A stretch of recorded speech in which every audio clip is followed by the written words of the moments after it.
so glad you all went back outside into the freezing cold air. Thank you for doing that tonight.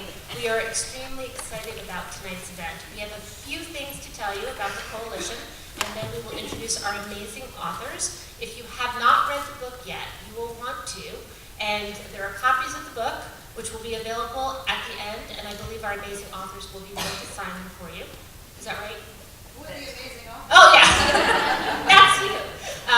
The Community Coalition, will you just raise your hand if you've been to a Community Coalition event before? Great. Will you raise your hand if it's a first time? I know a few of you told me that outside. Great. Welcome. Either way, the Community Coalition is going into our 4th year, and the goal is to pick the strategies for goals that we know no one can solve by themselves. So, for example, substance use, especially by youth, but also as we've expanded to a lifespan model. Substance abuse is something very difficult for a family to tackle by themselves. If it were in youth, it's hard for the school system to tackle it by themselves, and it's hard for the town to tackle that by itself. So we picked goals that are shared goals between the town, the school, and us as residents, community members, to work on. And another one of those goals is unhealthy stress related to academic competition. Is anyone familiar with that here in the audience? Show of hands. Yeah, pretty much everybody. You may have been drawn here for the schools, or you grew up here and you stayed for the schools, but sometimes it's a bit much. Then we also have picked the goal of improving mental health, because that, again, working on reducing the stigma around addressing depression, anxiety, any kind of mental health challenge is something we feel we really can't do alone. It needs to be a community effort to say, it's okay. Just like you go to the doctor, it's very helpful to go to mental health professionals. Show of hands, who's with me on that one? Definitely a shared goal. That's what we find everywhere we go.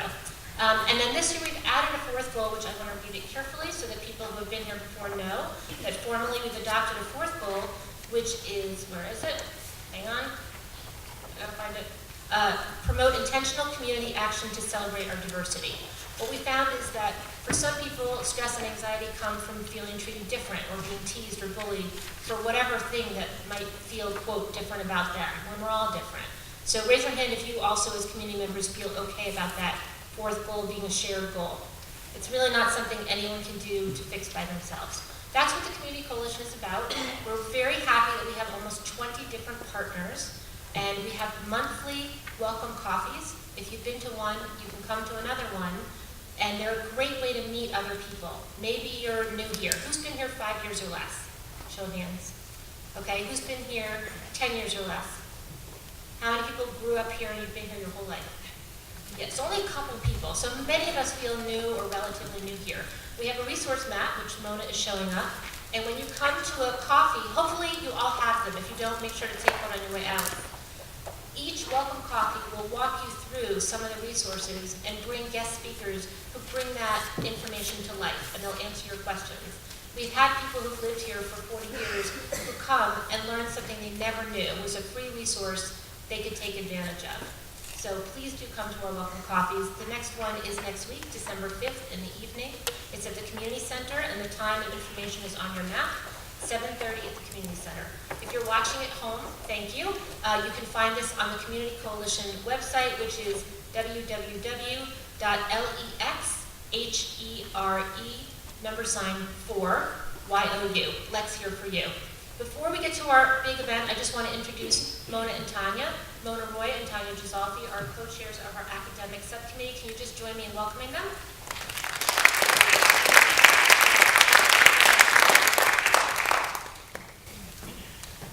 Welcome, thank you all for coming tonight. We really appreciate it. Book, map, the books and the map are out on the table afterwards. So we don't really want to belabor, you don't want to hear from us, you really want to hear from the speakers, but we would really like to thank CPAC for their generosity in bringing this event to the larger community. We've been, I know she's not a big publicity person, but Lisa O'Brien has really worked tirelessly since last year to get these wonderful authors and speakers to this to bring us this event tonight. So we'd really like to take a moment to acknowledge CPAC, please. And we're really happy as part of the coalition, and I think most of you know, as I'm also part of CPAC, to have this kind of cross-communication and cross-pollination where we work together and bring great ideas to help the whole community. So thank you, and now I believe I will turn it over to the presidents, the co-chairs of CPAC. Hi, good evening, and thank you again for coming this evening. I would like to thank Shut Up Sisters for coming to Lexington and sharing all their wonderful for sharing their book with us and all their knowledge. The coalition team, thank you, and mostly thanks to Lisa and Kathy. They are our former co-chairs who have spent a lot of their personal time in organising this event. So Patricia and I want to say a few words about LexCPAC and LexSceptre before we begin. So as incoming co-chairs, our main goal, or one of our main goals, is to raise awareness of our organisations. It's a wonderful resource for parents here in Lexington, with children on IEPs, 504s, and also if you're just starting into the process of special education. And as the Lexington Special Education Parents Advisory Council, which I always struggle to say in one phrase, we work in collaboration with the LPS leadership team. We advise on matters relating to education and safety of students with disabilities in our district. We meet regularly. We assist in the evaluation and development of special education programs. And we form a sort of a collective voice for the parents with the children in those programs. We hold bi-monthly business meetings, and they're open to all to attend. They're always posted on the town calendar, and they actually have one tomorrow morning at Carey Library at 9:30 a.m. And these meetings are a place to come, learn information, share your concerns, any sort of positive things that you want to be raised back to the administration. We also offer advice and communication channels to parents to try and keep them as up to date as possible with everything happening within LPS with regards to special education. We also have some wonderful support groups, and again, if you visit our website, you will see those there. And I'm going to pass over to Patricia now. Thank you, Emma. So I just want to say a few words about LexSceptre, which is the PTA Parent-Teacher Association for special education in our town. It is, it's like all other PTAs in town. All parents are welcome to join. And as Emma stated, we have information. We have the latest information via, we share information via email updates. We connect parents to others facing similar challenges or concerns, and certainly, again, form a collective voice for advocacy. We are a nonprofit volunteer organization, and the purpose of LexSceptre is to support CPAC. So we are one organization ultimately.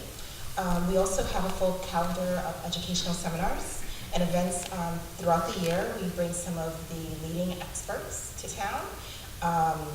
And we also have groups and support groups. Again, sorry, as Emma mentioned. And we have flyers up front. So please be sure to pick up a flyer that has our winter events listed. And now I'm going to ask everyone to please welcome the authors who are also YouTube superstars with a very warm round of applause. Gina and Pat. Thank you.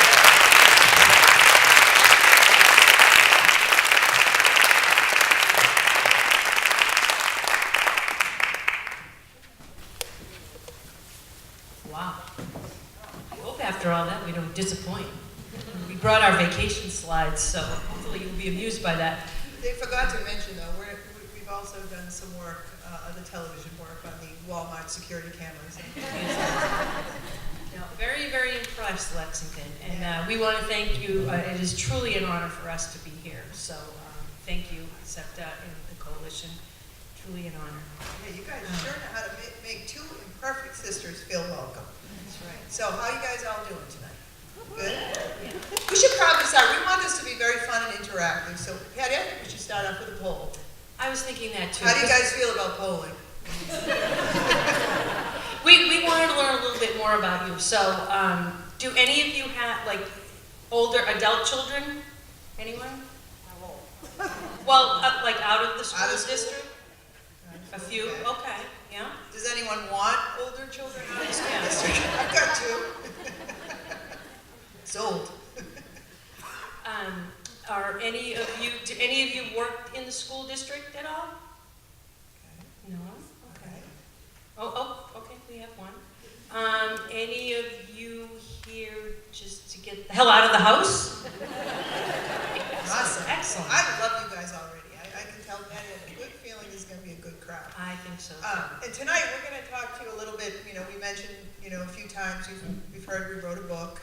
We also write a lot of checks, but nobody seems impressed by that. But we're talking to you about imperfection. And one of the things we like to do when we go out, particularly with smaller crowds, is we hand out, these little name tags. And instead of asking people to write their names, we ask them to write an imperfection. You can see this person talks too much. And it's really fun, but one day we were speaking in Hingham, the Hingham CPAC. We've been all around the CPAC circuit. And I looked at my sister in a panic, and I said, oh my God, Patty, look, this is a disaster, because I saw someone who talks too much, chatting up someone who had no patience. I said, this is going to be a brawl. But if we could find out a little bit more about you, like how many of you have imperfections? I think it's unanimous. Wow. Good. No Do we one's have good. any people riddled with anxiety? Okay. Any procrastinators? We'll meet later. Let's see. Anybody impatient? I gotta say, one of my imperfections, I have many, you'll learn more about them tonight, is that, one of the things when you speak, sometimes you can kind of have a tendency to go on too long. But one thing I have to say is I've gotten really good at reading the audience. So you're watching me, but I'm watching you. And I realized one day when a woman came into our talk and she pulled out a needle and a ball of yarn, I picked up that I had talked too much by the end of the talk when I saw her looking like that. But anyway, we're going to have some fun tonight. You guys can pipe in and, we will ask you for your comments, but if you want it, we're going to have questions at the end. But we want to kind of give you a little more information about us. You've heard us talked about as the sisters, and we can tell you we are indeed sisters, real life, snappy dressing sisters. Yeah, we don't know where our mother got those get-ups, and just in case any of you are wondering, we did not attend Catholic school. I don't know where she found these. And there's a 7-year difference between us, so it's sometimes challenging to find clothes that match, but we have continued the tradition at Halloween. But as I mentioned, we're sisters, and over the next I told my husband this was a 5-day conference, so if he calls any of you, please just back me up on that. But you're going to hear all about our imperfections and why we think that we are the perfect people to discuss with you something we know very well, imperfect parenting. But before we do that, we want to give you a little primer on our credentials. So I'm Patty. I am the older sister, and I am the mother of 3 highly imperfect children. Currently, I'm working as a family partner, and I'm working with adults with mental health challenges. And I'm here to tell you that, and this is the absolute truth, that I have been on a diet since 1978. I am Gina. I am the much younger, smarter sister, in case you're thinking that I was really with Michael and Kelly. That was at Madame Tussauds Wax Museum, in the spirit of honesty and truth. I am the mother of 2 highly imperfect daughters, and I'm a freelance writer. I work out of my house. I'm a copywriter, and one of my imperfections is because I work out of the house. Anyone else here work out of their house?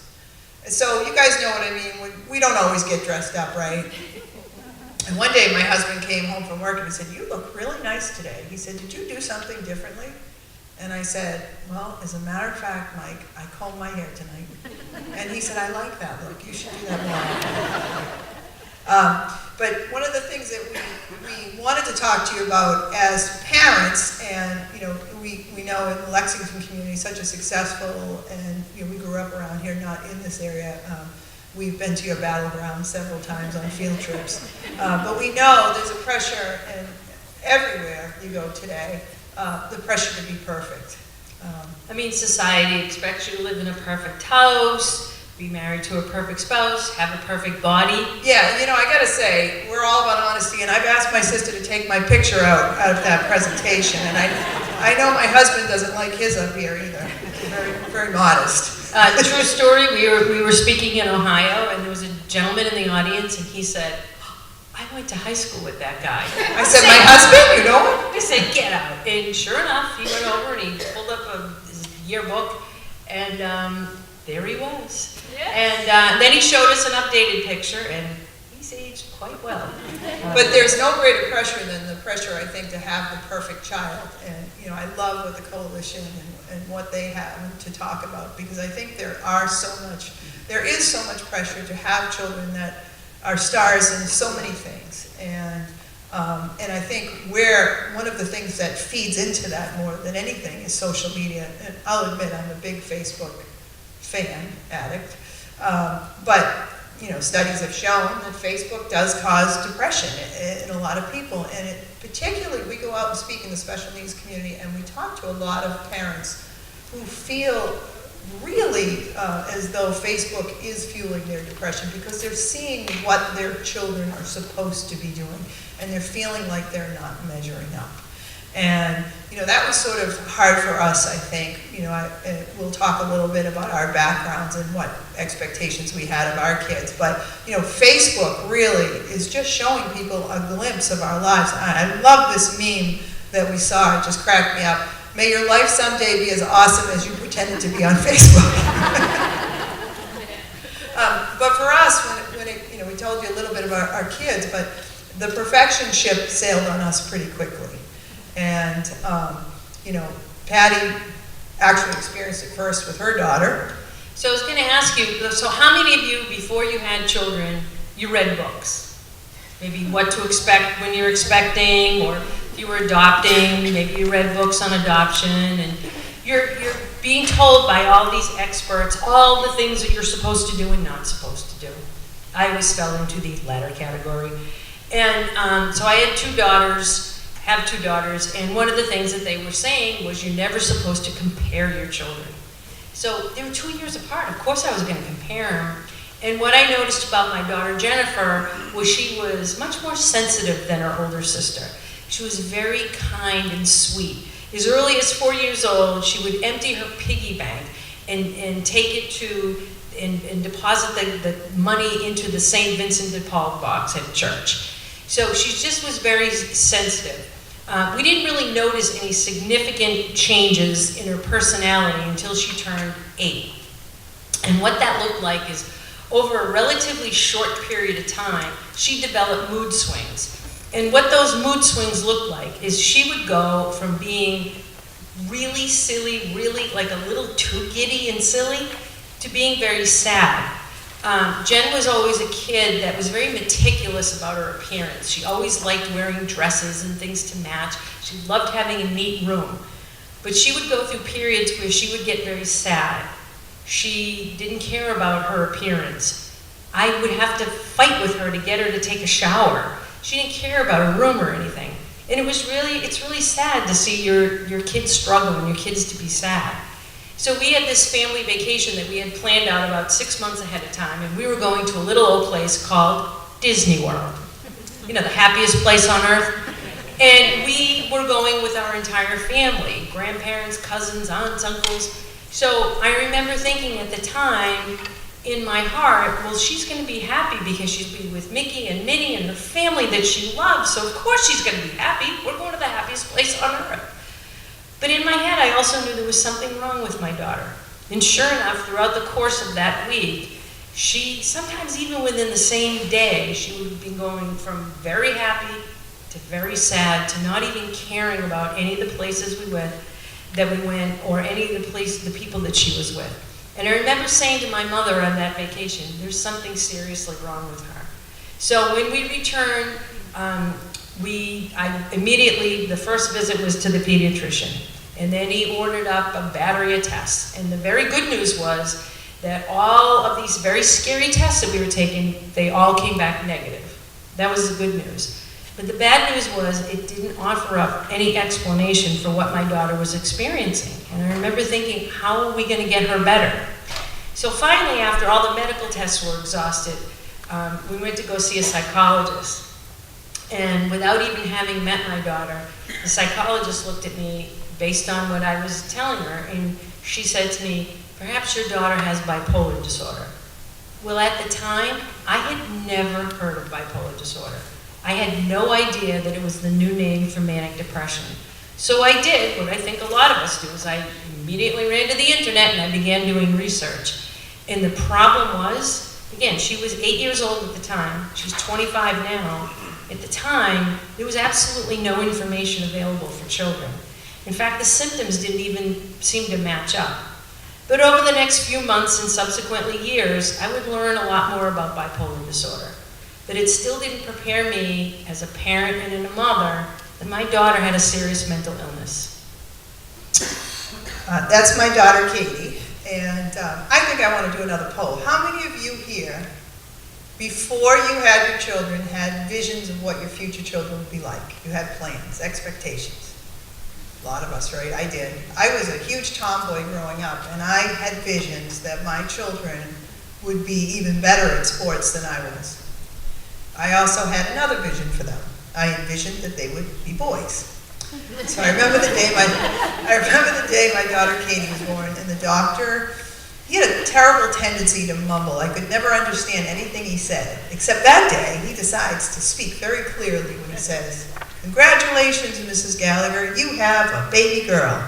And I looked at him and I said, "What?" And he said, "A baby girl." And I actually said to him, "No, I can't have a girl. I'm not going to know how to do her hair." But as the days and weeks progressed, that little girl became the absolute love of my life. She had the cutest little habits. She would line her toys up in these intricate patterns, and she would look at you out of the sides of her eyes. She still does that. She's 23, and she's driving now. More on that later.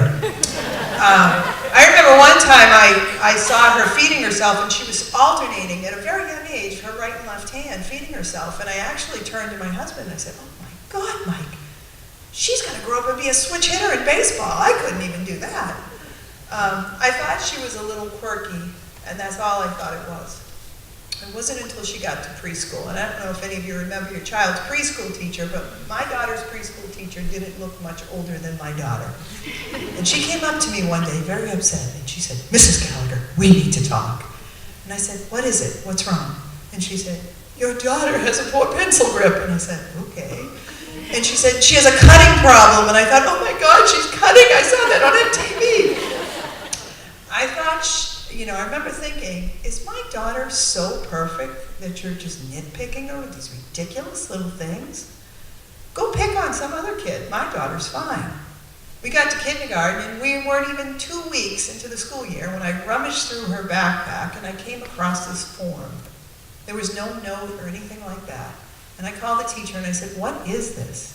And she said, "Mrs. Gallagher, your daughter is struggling. She's not connecting with the other children. She's lost. And we would like to have her tested." I decided to grant permission for that testing, thinking it was a mistake. Within a few weeks, they invited me in to something they called a team meeting. Now, I told you I love sports, right? We had meetings all the time for our team. We were high-fiving, having fun, playing music. I had no idea that this meeting was nothing like that. I had no idea that they were going to put me in a room with 5, 6, 17,000 teachers who all seemed to sit on the same side of the table, and they had this whole language, secret language going on, and I couldn't understand anything. I remember in the middle of the meeting, they started talking about the whisk, and I said, "Why are we talking about laundry detergent? Why don't we get back?" I had no idea that it was a type of intelligence test. And my head was spinning until the team leader finally broke through and said something I could understand. Your daughter's struggles may indicate a disability of some sort. I swear after they said that, I didn't hear anything else they said. It would take several years and 3 independent evaluations for us to learn what was wrong with our daughter. A disability they called Asperger's syndrome. Now, this is going back more than 10 years. We had never heard of Asperger's syndrome. I can't tell you how many times my husband used to call me up on the phone and say, hey, what does she have again, Jean? Asperger's syndrome? I couldn't even say it, let alone swallow what it meant. That my sweet little daughter had a form of autism. And that this was something that was never going to go away. And that's when it hit me that my plans for my perfect life with my perfect tomboy were going to have to be pitched. 3.5 years later, I decided to try again for that boy. Sure enough, I got the same results. And I remember, I said, okay, I can do this girl thing at that time, but where my daughter Katie was very quirky from a young age, my daughter Emily wasn't. I remember taking Katie to the playground, and I would see her playing alongside on the periphery of the kids, but never with the kids. But she thought in her mind she was playing with them. This one was Miss Social at the playground, making friends everywhere, getting invited to everything. And so I remember thinking, I don't have to worry about this one. And then, sure enough, we're in the same preschool, and I get pulled aside, and I learn that this child's just not learning. And we had such a difficult journey, and so I had her tested, and eventually she was diagnosed with something called nonverbal learning disability. I don't know if any of you here have children that were diagnosed with that. And it just basically meant that she doesn't understand the nuances of nonverbal communication. She didn't understand sarcasm, which is very important in our family. She didn't understand, comprehension was super hard for her. And she also had terrible anxiety. And so I remember thinking, okay, I'm 0 for 2 here, but then I decided to try again, and we got a dog. And I got my boy, this is Max. But I quickly learned that Max does not look you in the eye, and he has a bilateral motor integration problem and attentional issues. So I think my point is clear. There are no perfect children or dogs in my house. I could go on about my husband too, but in fairness to him, he's not here to defend himself. So we have these kids. I have these kids and this dog. Patty's daughter's struggling. What do? We decided to write a book. Perhaps you've heard of it. A book that we just had to call, even though our mother hated that phrase when we were kids. Just stand up and shout it. Shut up about your perfect kid. Because honestly, that's how we felt. Honestly, we were told. Our mother hated when we used the phrase shut up. But that's how we felt when our kids were struggling and people would just not understand, and they would never ask us about our kids. Wherever we went, people wanted to tell us how perfect their kids were, but they never asked us about ours. Or you get those looks of pity. Do you get those? Yeah, they're kind of giving us some right now. You think it's easy being up here and on LexMedia? But we wanted a chance to talk about our kids because people didn't ask about our kids. And we decided to do something else. We wanted to create a movement that we like to call the movement of imperfection. So what is the movement of imperfection, you may ask yourself? The movement of imperfection says that every parent has the right to be proud of his or her child. Because one of the things we got when we first came out with our book was, oh, those are just two bitter, angry sisters. They're bitter because there's something wrong with their kids. What, am I not supposed to brag and be proud of my kid? No, that's not what we're saying. We say, yes, go ahead and brag about your kid. But as parents of kids who aren't perfect, by the way, no kid is imperfect. No kid is perfect. As parents of kids who aren't perfect, who recognize their kids aren't perfect, if you're going to brag about your kid, we're going to brag about ours. And we brag about our kids for some pretty unique reasons. We were doing our first talk in Millbury, Massachusetts, and a woman raised her hand, and she said, Gina and Patty, I love this movement of imperfection. I have a brag right now. I'm like, you do? Today, my child with autism told his first lie. Like, that's amazing! You go, girl, he's gonna be pathological by the end of the year. Anyone who would have walked by that room would have thought we were crazy. But anybody who knows autism knows that that's perspective taking, and that is a huge developmental milestone. A few years later, we were in Connecticut, and this woman comes up to us, and she said, Patty and Gina, I've been doing this movement for years. For example, just the other day, I called each member of my family and told them that my daughter had picked her nose for the first time. I said, you did? She said, do you know the fine motor skills that required to bring that finger to the nose? To which this one said, Now, why doesn't Hallmark make a card to commemorate that occasion? Again, in Connecticut, several years ago, a lovely woman that we met who's from England, and she had a brag for us, and she said, my daughter used the F word in the proper context. Some of the reasons we wanted to start the movement, we like to have fun, but there were some very serious reasons. And one was because we were experiencing some grief. I mean, I know I was. This is the poem, or the essay, Welcome to Holland by Emily Pearl Kingsley, and I know this is one of those things that resonated so well with me, but I found a lot of people on our Facebook community we posted were outraged by it. But for those of you who don't know it, the author likens the process of learning your child has a disability. The process of having a child is to taking this fabulous trip to Italy. And your whole life you hear people going to Italy and telling you how amazing it is. And it's finally your turn and you're on the plane.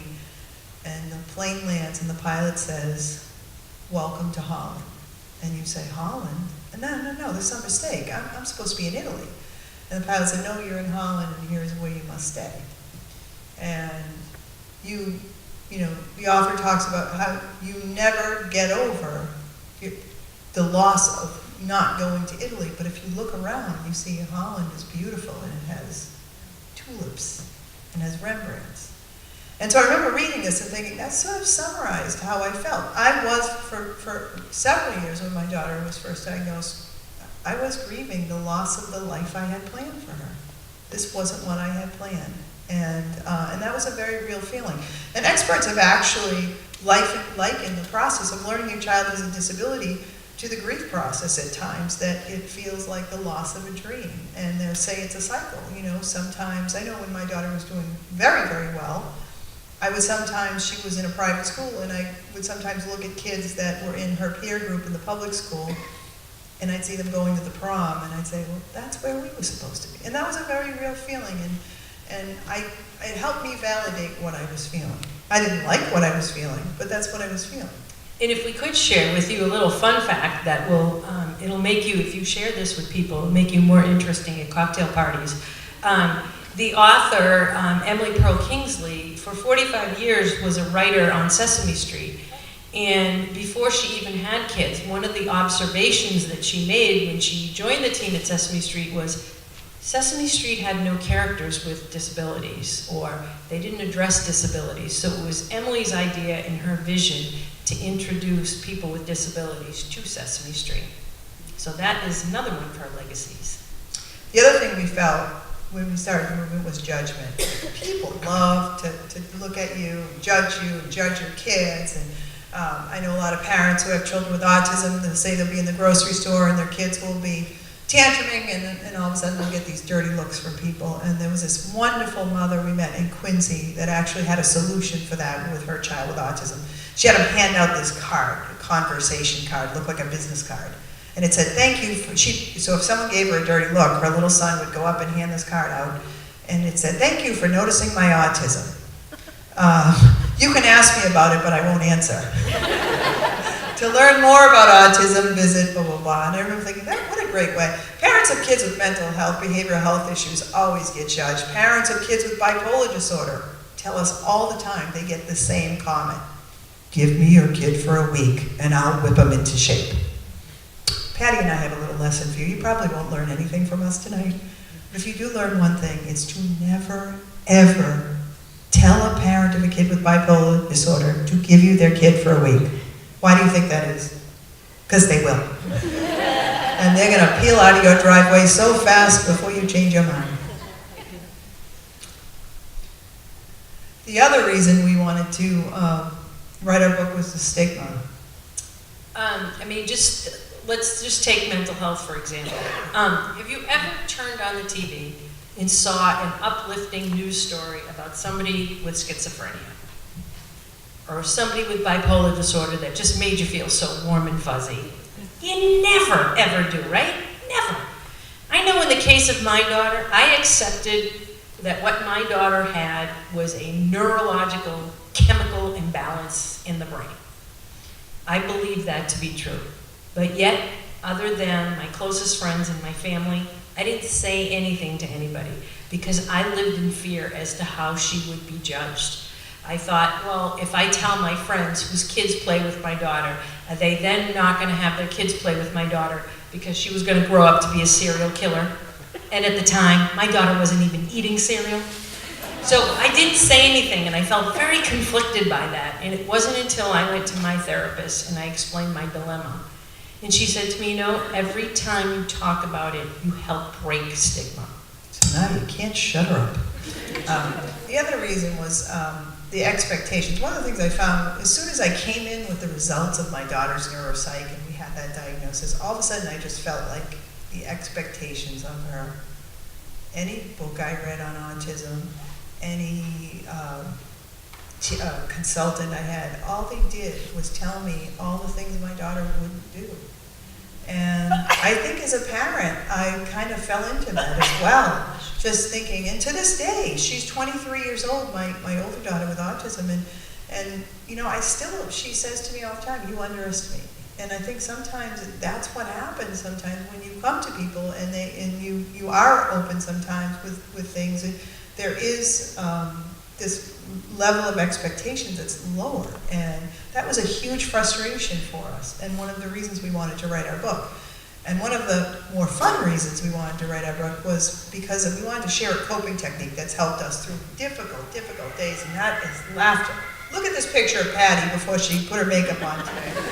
She cleans up nice, doesn't she? There are also some very important health benefits to laughter. For example, laughter reduces stress. It triggers endorphins, the body's natural painkillers. It reduces stress, and perhaps most importantly, it improves brain function. By the way, you said it reduces stress twice. Oh, did I? Are you stressed? Yes, I am. Oh, it lowers blood pressure. I think these Lexington people are stressing you out. Yeah, Yeah, this is all part of our imperfect plan. Does anybody have a question or anything? If you want to pause? Okay. I was just going to go shoot some baskets at the gym, so I'll stay. But anyway, there are benefits of laughter, and I think, I've got a slide here out of place because that's also being imperfect, but I mentioned a little bit about grief and all of that, and laughter really has helped us get through difficult times, and I never really understood that until 7 years ago when my sister and I suffered a devastating loss, the loss of our beloved mother. Our mother was a huge part of our life, and you can betcha she would be here tonight. She probably is in some way. She would have joined the coalition. She would have loved you. She would have loved the coalition. But our mother was a huge part of our lives, grew up in a very tight-knit family, and my mother referred to my sister as the daughter who moved away. And Patty lived 35 minutes north of her. With traffic. With traffic. And so when our mom died, it was unexpected, and our mother and father had been married for 53 years, and they were so much in love. And so when she passed away, our father was devastated. And so when it came time to make arrangements for the funeral, he was too distraught to go. So he gave his checkbook to my sister, and we have a brother in between us, and he sent us off to the funeral home. And our dad grew up during the Depression, so he's always valued money. And being smart with money. And so we went into the funeral home, and how many of you here, another poll, how many of you here have ever been into a funeral home shopping for caskets? Okay, you know what I mean when I say it's like a used car lot, right? It's like they're all lined up in a showroom. And I remember they opened the showroom, and I walked in, and I was drawn to this gorgeous mahogany casket. I could hear the choirs in heaven say, And I went up to it and I touched it.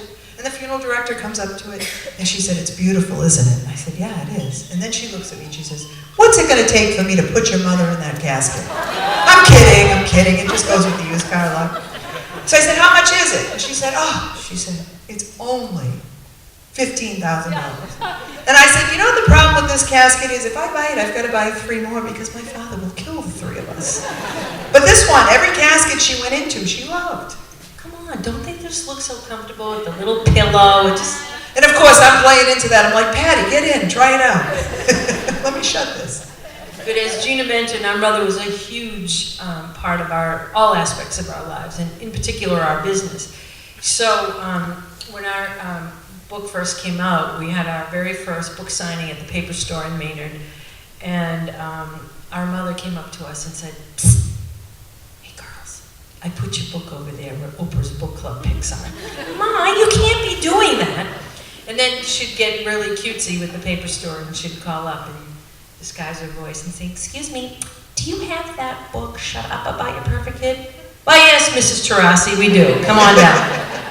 But perhaps our mother's greatest feat as our top salesperson was one day she called us up and she was very excited because she had received a call from a telemarketer trying to sell her windows. And our mother was bragging to us. Not only did she not buy the windows that telemarketer was selling, but she managed to sell her 2 books. I know our mother agreed. There is humor in raising kids who aren't perfect, isn't there? Come on, what do you think? Paul? There is. It's in everyday life. I showed you earlier, my daughter Katie was driving, and she used to look like this. She'd watch TV, and we started driving, and so my oldest had decided to do her favorite aunt and her cousin a favor and take her on a little driving lesson, and it looked something like this. Oh, No, Mom? not Mom. It was the scariest. How many of you here have driven with a new driver? Okay, 20. How many of you here have driven with a new driver with visual spatial issues? Nobody in a row. Let me tell you, it is the scariest thing I have ever been through in my life. One day I'm driving with her, I said, "Pull in here." She said, "Mom, that's a liquor store." I said, "I know, I need to drink." I take her to cemeteries. I'm like, "Well, she can't really kill anyone here." Yes, everyday life. The other thing we find humor with our kids is dealing with concrete thinking, the concrete thinkers. As I was telling you about my daughter with nonverbal learning disability, she didn't understand the different meanings that words had. And you have a story to share about that. A mother shared this on our Facebook page. She had taken her son to go see his grandparents, and he was opening all the closet doors and looking in. His grandmother looks at him and she says, "Joey, what are you doing?" He said, "Well, I'm looking for all the skeletons my mother said are in your closet." Funny one that I just printed off some today, and I don't know what I did with it. A friend of ours, her son now is a junior in college, but when he was 14, she was preparing him to attend his first wake. So she sat him down and she said, "Devin, you look the family in the eye and you say, 'I'm sorry.'" To which her son stamped his foot and said, "Well, I'm not going to apologize for something I didn't do." We asked for concrete, we'll talk about our Facebook page later, but we posted and asked, tell us the story of a literal thinking kid. And one mother told us a story in pictures. So this was a paper, a test. And so the test says, Hillary and Sarah painted a fence. Each hour, Hillary painted 6 boards and Sarah painted 9 boards. How many boards had Hillary painted when Sarah had painted 45 boards? Hint, make a table. The kid drew a table. And he couldn't understand what was wrong with it. Another mother said to her son, "Lay out your clothes for tomorrow." She went in his room, he laid out all his clothes. Another mother said to her son, "Your shoes are on the wrong feet." And he said, "Well, these are the only feet I have." So, any of you here protective parents? Show me my helicopters. All right. I would like to say I wasn't a protective parent, but I have a story that really refutes that point. So my daughter Katie, when she was about, 9, 8, we went to a play to see my niece, and we had the whole family, Patty's kids, and we were all sitting together. And one of Katie's tics was that she flaps her hands. And she takes objects, so in this case, she had a program for the play, and she was flapping, which she does. And to most of us, it's so normal. And the kids were sitting all together, and I was sitting with my brother and sister and parents. And then Patty's oldest daughter comes up to me, and she says, "Auntie, those ladies sitting in front of us were yelling at Katie. They told her she was rude." And I'm like, "What?" So at intermission, I said, "I'm going to talk to them." And I grabbed my daughter, Patty, and everybody was following me, my posse. And I said, "Where are they?" She said, "They're out in the courtyard." And I stormed out to that courtyard, and I saw her, and I looked at her, and I said, "You!" And she's like, "Me?" And everybody's looking. And I said, You told my daughter she was rude.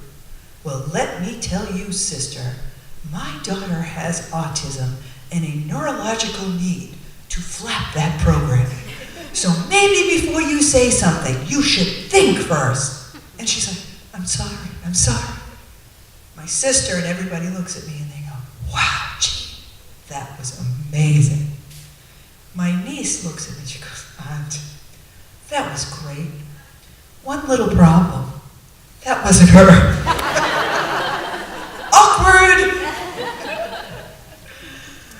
We find humor in dealing with the school, or particularly one aspect of dealing with the school, and that is getting the phone calls from the school. Do you ever notice that whenever you get a call from the school, it's never to relay a piece of good news? We formed a theory about school calls. No good can ever come from a school call. No, they're always bad news, right?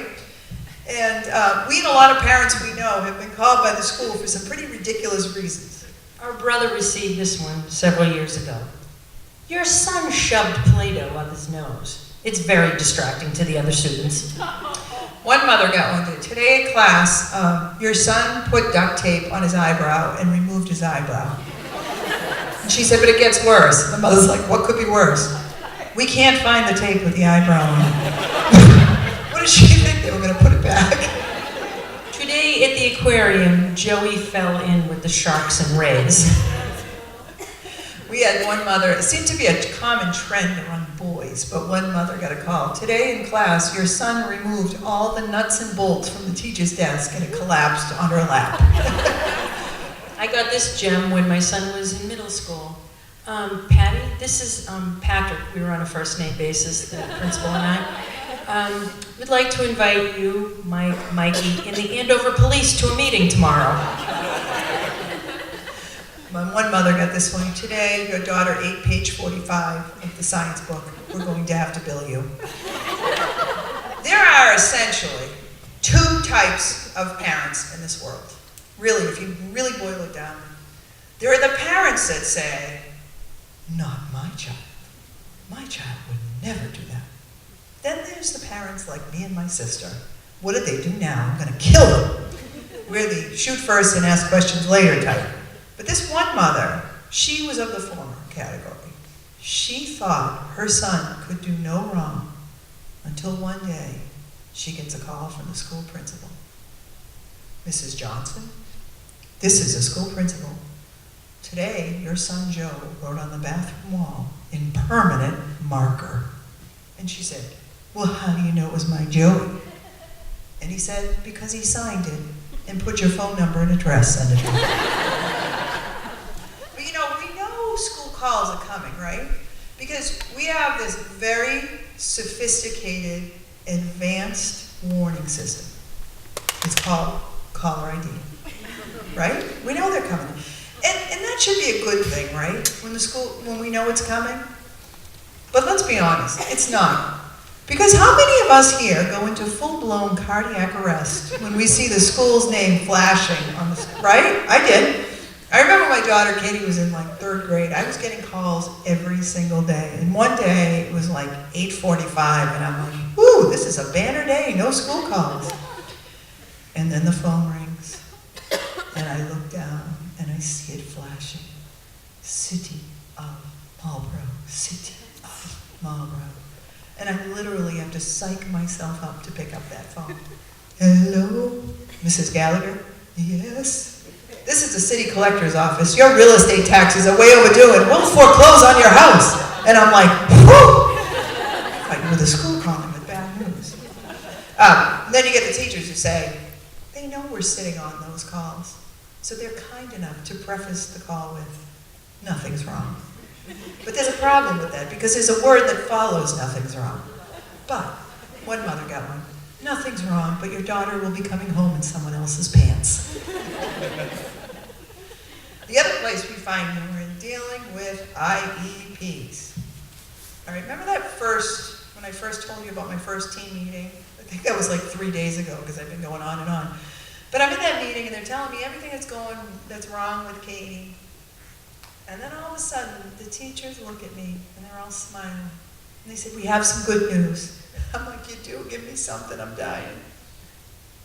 She qualifies for an IEP. And I look at them and I give them a beautiful smile and I said, that's wonderful news. Thinking to myself, what the hell is an IEP? I'd never heard of it. Afterwards I call my husband, I'm like, oh my God, Mike, they were telling me everything that's wrong with her and they want to put her on an IUD. But IEP plans are so stressful. In fact, they're stressful for parents and for teachers. And we know this because we have a Facebook community and we have close to 1 million, maybe now it's like 830,000 people, but back then we had like 1 million people on Facebook and we surveyed. And we asked teachers and parents this question. If given the choice, would you prefer to attend an IEP meeting or a colonoscopy? 99.999% of parents and teachers said they would prefer a colonoscopy. Not surprising. But IEP plans used to stress me out. Does anyone here find the IEP document itself stressful? Right? We obsess over those things, right? I mean, I tell you how many times I asked a friend to go out to dinner. I have an IEP meeting to prepare for 9 months from tomorrow. Like, everybody stresses out about it. But I would ask you to take a look and see the IEPs in a different perspective. Don't see it as a source of stress. See it as a source of humor. They're hysterical. I pulled out my daughter Katie's and read the goals. In 8 out of 10 opportunities, Katie will demonstrate crossing the midline. I looked at my husband and I said, I have no idea what the heck this means, but if she does this, I'm going to get a bumper sticker that says, my kid crossed the midline in 8 out of 10 opportunities. My younger daughter said, in 4 out of 5 trials, Emily will catch a tennis ball. I said, we don't even play tennis in our house. We like golf. One father on Facebook posted this one. In 8 out of 10 opportunities, John will not take his clothes off at school. But the most ridiculous IEP goal I have ever heard, and apparently it is quite common, because when we posted it on Facebook, at least 7 or 8 other people around the country said they had the exact same strange goal. Are you guys ready for this doozy? In 7 out of 10 opportunities, Susie will cross the street safely. You did? What happens in the other 3? But it is measurable. It is measurable, right? I'll tell you what happened. Susie's roadkill. We posted that on Facebook and some woman said, whoa, the school must really not like Susie. That's unbelievable. What was that one about the foreign language? Oh, yeah, we were speaking at a conference one day in upstate New York, and a dad was there, and his adult daughter, who's nonverbal, was there, and he said they were at her IEP meeting when she was in high school, and they said, we have some great news for you. And the school, they were very excited about this. He says, what is it? We are going to waive the foreign language requirement. Thanks! So your homework is to take out those IEPs and come on our Facebook page, Shut Up About Your Perfect Kid, and share them with us, because they are funny. The other place we find humor is dealing with those perfect parents. You know them, the ones that like to tell you how smart and athletic and gifted their children are. And, we see these parents everywhere. And sometimes Patty and I always like to say that sometimes we think we have different goals and different ideas of success. Like, For example, they say things like, well, we only stay at hotels with the best we accommodations. say, well, we only accept IEPs with the best accommodation.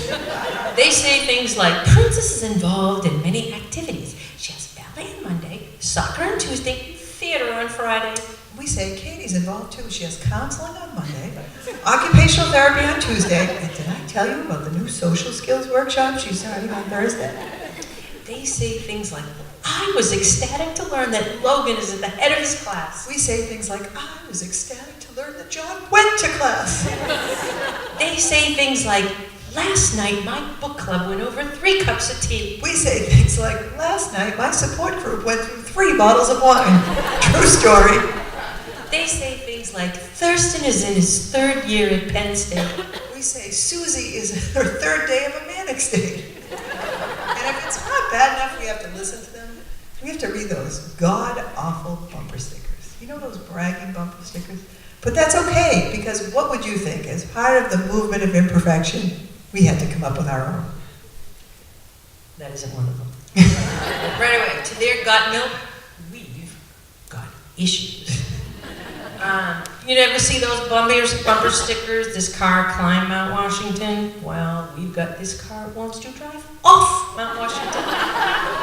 You see the Cape Cod bumper stickers? Well, we've got IEP. You got your baby on board? Well, we've got bipolar on board. Kiss my honor student? Well, kiss my ass beat. Proud parent of an honor student? We're a proud parent of a kid with ADHD. Look, is that a bird? I think this one just kind of speaks for itself. You have coexist? Well, we've got comorbid. Actually, we were doing our first talk at a mental health conference, and a person comes up to us and goes, Gina and Patty, I've been meaning to ask you, loved your talk, are your daughters comorbid? And I'm like, we had no idea what it meant, that it meant they had dual diagnoses. I'm like, oh yeah, they're killing both of us. My kid was student of the month. My kid was a student. My honor student can do this or that. Well, my kid in a wheelchair can roll over your honor student. My bipolar kid, my honor student loves me. Well, my bipolar kid loves me and hates me. I think that one of the things that we said, if we could go back to what we said in the beginning, I don't know if you can read this, I love this, it says, speed bumps ahead when children are present. But that's exactly what we experienced when we started writing our book. I shared with you that when our kids were diagnosed, I was angry. I went through the stages of grief. I was walking around, why me? Why my child? At the time, autism, I think, was 1 in 166, and I remember thinking, you line up 166 kids, and mine still has to be that one. It's not fair. And then back in, what was it, 2007? We were what, 20? Yeah. We decided to write our book, and to write our book, we self-published a version of our book, and to write that book, we sat down and talked with people who grew up with disabilities, who had raised children to adults with disabilities, and we learned some valuable lessons. And I want to share you what mine was and sort of share with you where my daughter Katie was. So when Katie was diagnosed, I went from why me? But one of the things, and my biggest lesson that I learned is, we talk about parenting, a lot of us come into it, a lot of you raised your hands, we come into it with expectations of what our life is going to be like. And for many of us in this room, it hasn't turned out that way. And I know one of the things I think we do is judge or build those expectations on what society tells us it should be or what we have from our own childhood. And so when I was young, I probably would have been considered, although my sister will deny this, but I probably would have been considered a perfect kid, if there are no perfect kids. But I was good at sports, I was a good student, and I had a lot of friends. I was an overachiever. I would set a goal, and I'd achieve it, and I'd just move on to the next one. I never stopped to appreciate any of the ones I achieved. And I was also paralyzed with the fear of failure. When anything ever got hard for me, I was the first kid who wanted to quit. I remember one day I came home from school crying. I told my father I was going to quit the basketball team. And he said, "Why will you quit?" And I said, "Because the coach yelled at me." Can you imagine a kid quitting a sport because the coach yelled? That's all coaches do is yell. In contrast, my daughter Katie struggled at everything that came so easy to me. Getting invited to parties, getting good grades, making friends. And it used to leave me awake every night wondering how this sweet, sweet child would find her way and get her self-esteem. And what I didn't know then that I now know so clearly is that my daughter, with her disability, was stronger, happier, and more self-confident than I was without one. My daughter, both of them, have taught me to appreciate things in life today that people just don't pay attention to. I remember one time when she was young, she got off the bus and she walked down the stairs of the bus that awkward way with her bilateral motor integration problem. And she came running off the bus with open arms, backpack falling clumsily off her shoulders. And she said, "Mommy, you'll never believe this. I got invited to a birthday party today." Don't think I didn't buy that kid a pony. I remember one night she said to my father, my husband, she said, "Dad," she said, "I told a joke today at school," and all the kids laughed. She and my mom were so close. I remember her calling up my mother and saying, "Nan, I jumped up on the skateboard in the playground today just like the other kids. This is the best day of my life." And unlike me, when things got hard, she didn't want to quit. One day I'm waiting for her at that same bus stop, and she comes off the bus all dejected and crying. She said, "Kids on the bus made fun of me today, Mom, because I flapped my hands." And I said, "Well, it's settled, I'll just drive you to school." And she said, "No way, Mom, I love to ride the bus." "If I don't ride the bus, that's just letting them win." Throughout Katie's entire life, she's been doubted, and I told you that I doubted her as well. And one of the things that's always motivated Katie in her life is she wants to be like everybody else. She doesn't want to be special. She just wants to be Katie. And one of the things Katie did when she was struggling in the public school, we had a fight to get her out. And she went to a small school, and Katie was really struggling in the public school. And I never thought, I was worried about, I don't know how many of you here with younger children worry about the future. The future is something we never stop focusing on. What's it going to be like when she's older? What's going to happen when she gets to middle school and high school and all that? But when she got to the school, she started to take off, and she was understood. The expectations at the school really were high. And so people expect her, and she rose to them. So her senior year, she said to me, "Mommy," she said, "I want to go to college." And I said, again, doubting her, "I don't know, honey, I don't know. Mommy, I want to live away at college." Mommy, I want to be a dog. Mommy. And I said, "But Katie, why don't you just stay home? Maybe we'll see, we'll keep practicing driving. You can drive." I don't know. I don't know if you I found college really hard at first. I was homesick, and I just, you were in this small school with 60 kids, and you're going to go to a college. And she said, "Mom, you got to go to college. Don't stop me from what I want to do." And so we ended up finding a program, a tremendous program at Westfield State University, where she got accommodation. She did the same work as everybody else, but she just had some supports, like took tests in small rooms. And I remember when I dropped her off at college, I couldn't sleep. I was a nervous wreck, thinking she would be back that night or the next day. And she ended up not only staying, she ended up finishing and living away an hour and 20 minutes away from home. And when she graduated, she didn't graduate, she had to take a few more classes, so she couldn't graduate with her peer group. She graduated, earned her credits that December. And I said to her in May, I'd like you to march in May. And she said, "I don't really want to march. I don't have, my friends aren't there. I don't really want to march." And I said, "Would you please just do this? I think you'll love it. You've earned it. I think I need it." And so off to this giant auditorium we went, and I was there by myself because my husband and father were coming, and they got caught in traffic. And I thought I had already celebrated all of this. And she walked out, and I was all by myself, and I started to cry like I hadn't cried ever before. And I thought, you forget everything they went through, everything she went through, everything. And I think one of the things we always learn as parents is, you know, we always feel like we don't do a good enough job. How many of you ever feel that way? I'm not advocating enough. I should do more with their homework. I should be there to do this. I should that. I should have got them into this school. I should have tried, you know, why did I start them later?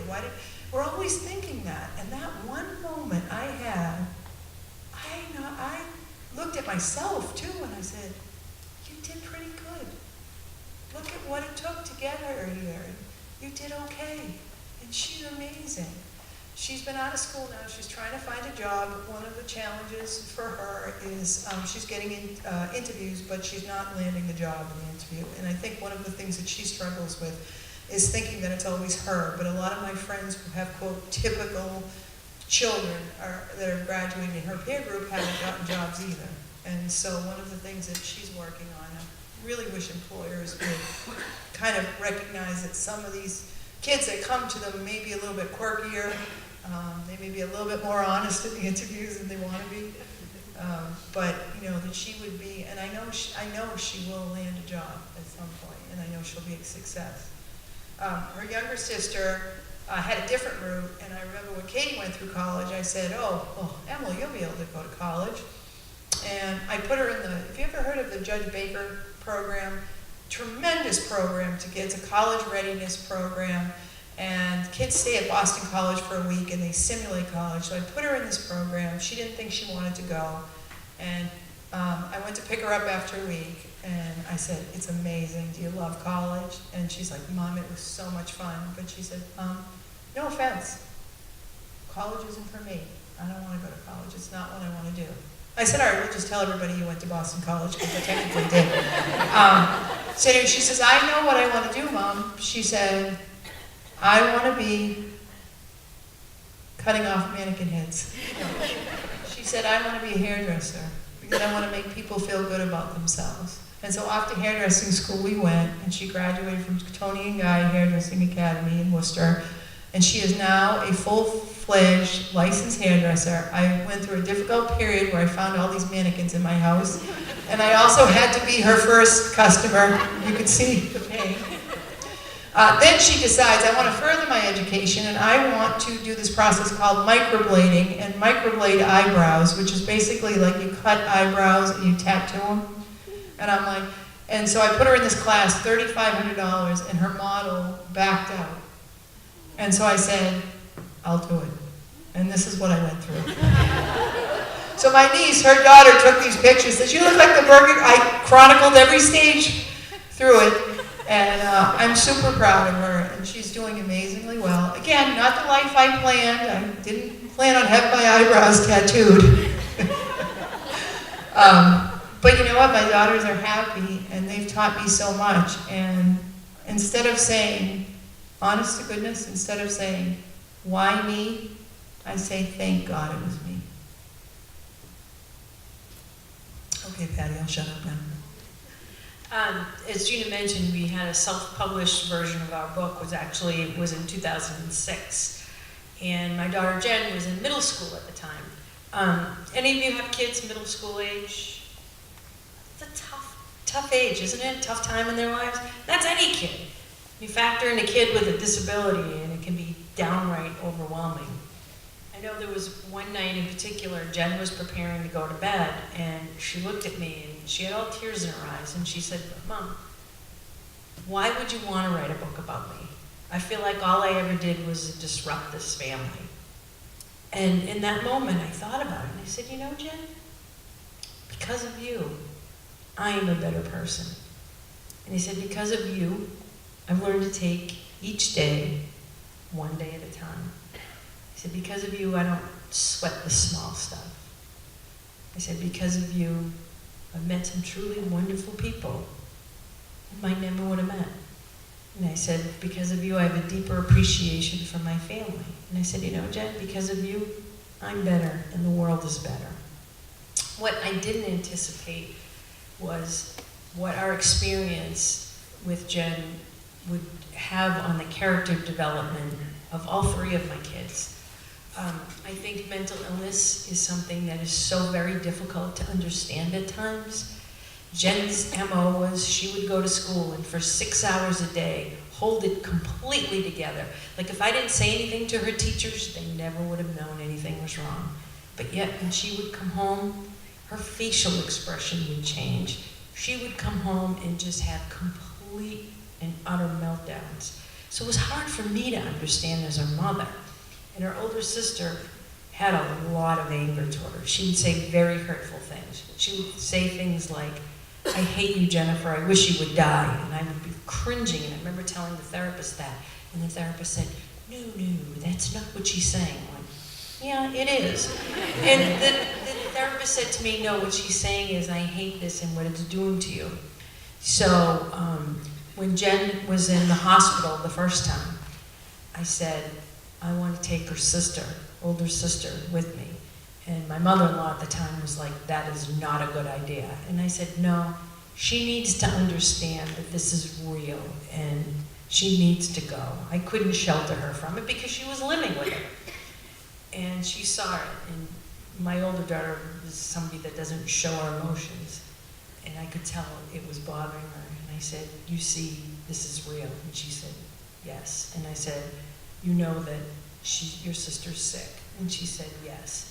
And then my daughter looked at me and she said, you know what, Mom, would be really good is those times when Jen is just being a brat, like could she just light up different colors so I'd know like when it's okay to smack her and, you know, when it's okay to feel sorry for her. My daughters to this day, they're 27 and 25, they are each other's best friends. They drive each other crazy. But I think that this experience that, you know, that Jen went through, it really helped to develop who my older daughter is. And she went to, all three of my kids went to UMass, and when my daughter was at UMass, she participated in the Community Service Project. And that is working with students with Williams syndrome. And if you've never met anybody with Williams syndrome, by all means put it on your bucket list. They're just amazing, amazing population of people. But I don't know that if Jules didn't have this experience with her sister, I don't know that she ever would have pursued that track. My son, I could write a whole book about him in the school calls that I've received about him. But he's actually somebody who's pretty sensitive to not just people with disabilities, but the elderly. And at our mom's wake, our mom was one of 10, and at our mom's wake, Katie, Gina's daughter, had come up to me and said, oh, Aunt, do you know what your son did? And I thought, oh dear God, at his grandmother's wake, what? And she said, do you see that man over there? And she pointed to this elderly gentleman in the back, and I said, yeah. She said, your son went up to him and gave him a big hug and said, thank you for coming. And I said, he did? And Katie said, Aunt, that was the doorman. But my son now is what I hope to be a senior at UMass Amherst, and he's actually doing Best Buddies, and that was a decision that he came to on his own. And so I think it really was a positive experience. I mean, all the hospitalizations, the medications, and the not knowing from day to day how things are going to turn out. But I do think that it was meant to be, and I think that we all grew from that experience.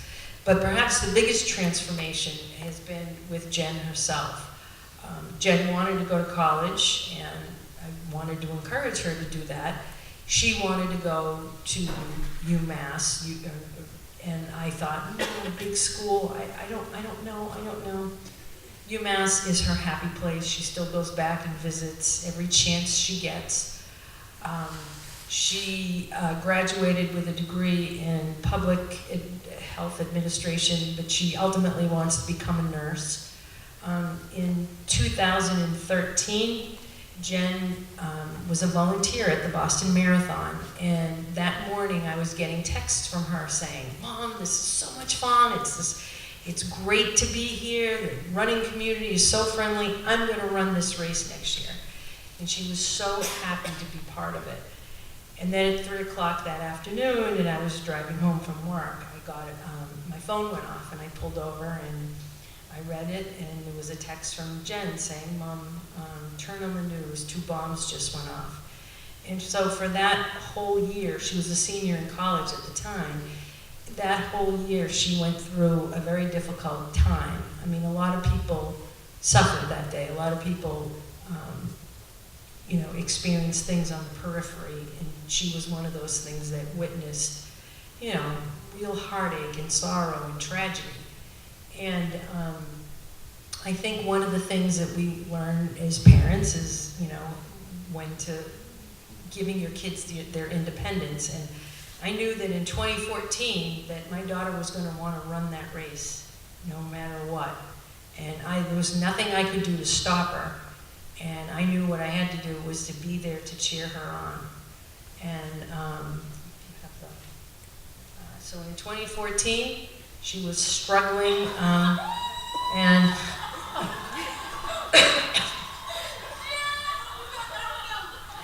but that's kind of Jen.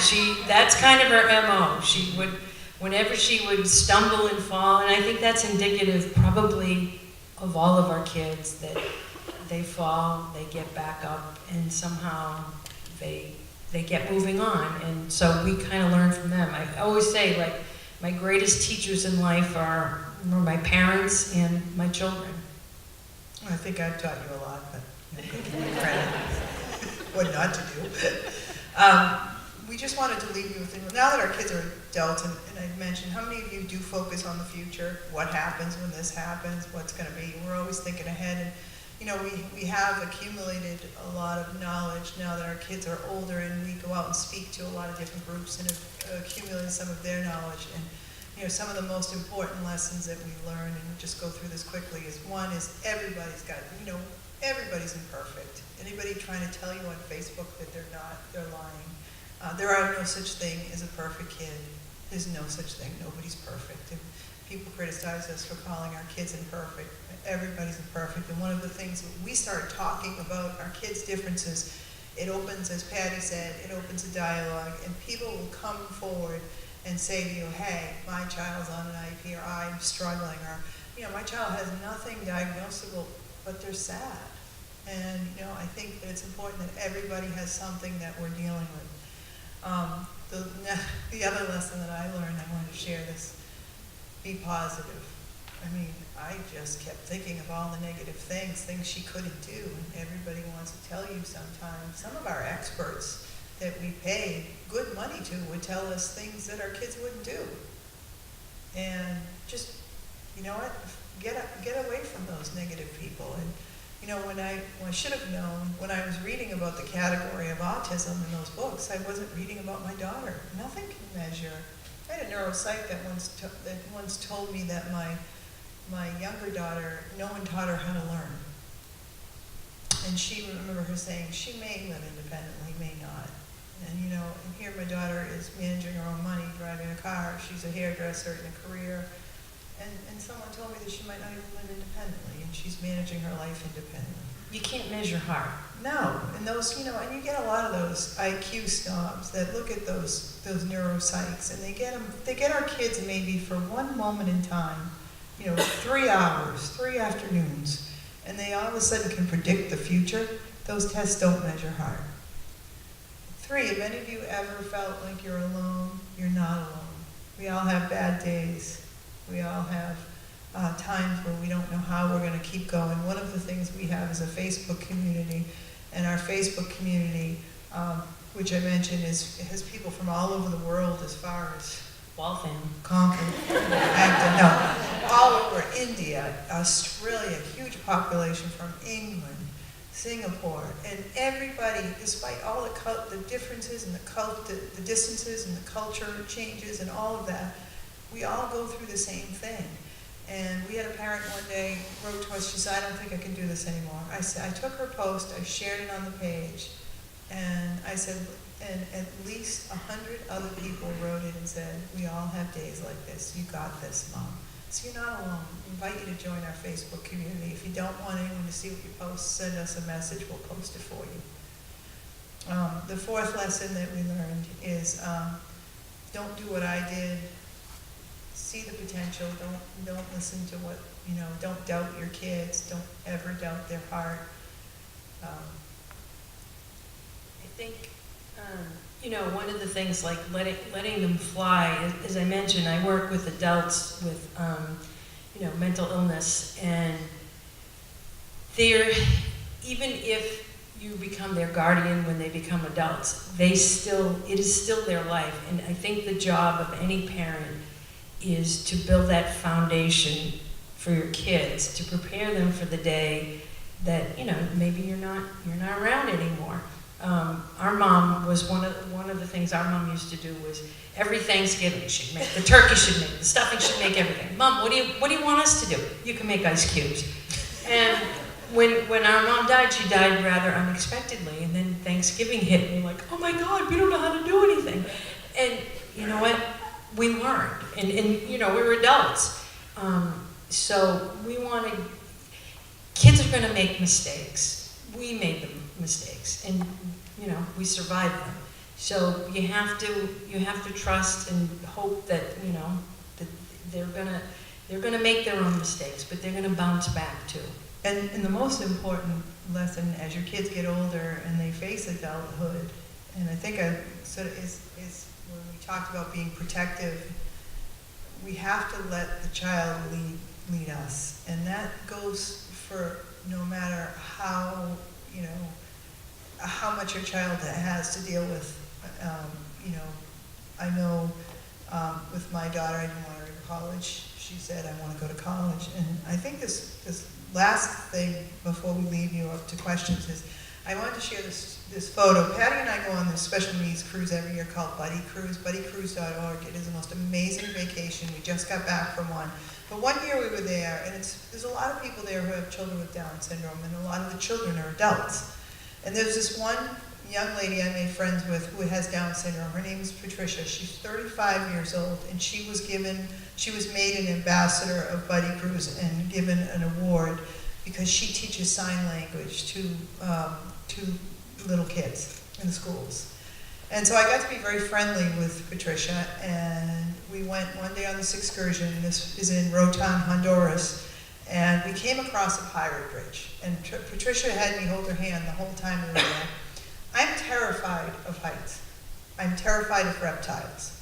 We came across this bridge, and they said, you have to go over the bridge, or you could take a golf cart. So I'm thinking, I'm taking the golf cart. Patricia's holding my hand, and she's like, Gina and I will walk over the bridge. And I'm like, what?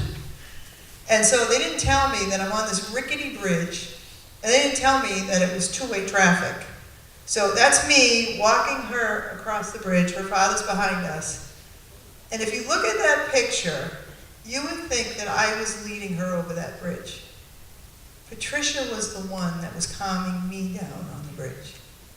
And she was saying things to make me laugh and to keep it light. And I thought about, when I look at that picture, I think, the whole thing Patty said about our kids teaching us, I'm supposed to be the one that's leading my kids and teaching them about life, but my kids are the ones that have led me and taught me. And that, I think, is the biggest thing. So let your child lead you wherever they may take you. And now I think we should open it up for questions. We're such a nice bunch. Nobody listens to us at home.